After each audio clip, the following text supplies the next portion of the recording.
1 ঘন্টা পর আসছে পিজা। কেউ কখনো আর ডাইনিং লঞ্চে আর আসবেন না। 1 ঘন্টা অপেক্ষা করার পর আমাদের পিজা দিচ্ছে অবশেষে। আরেকটা পিজা দেয় রে হলো খুশি।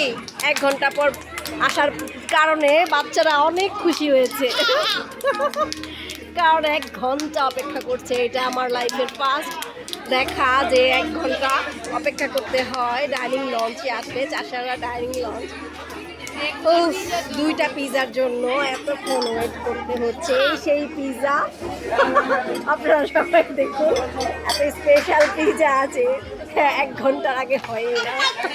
হাস্যকর বিষয়। যাক, অবশেষে আরেকটা পিজাও আসলো। এই দুই পিজার জন্য আমরা প্রায় 1 ঘন্টার মতো অপেক্ষা করেছি।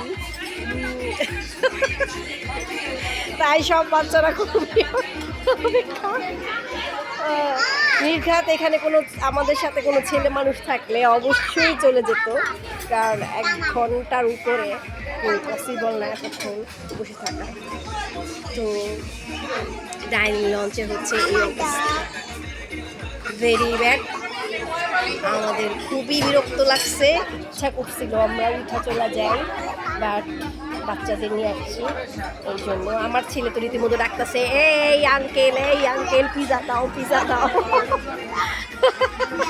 ওয়াপি খাও, তুমি খাচ্ছ না কেন?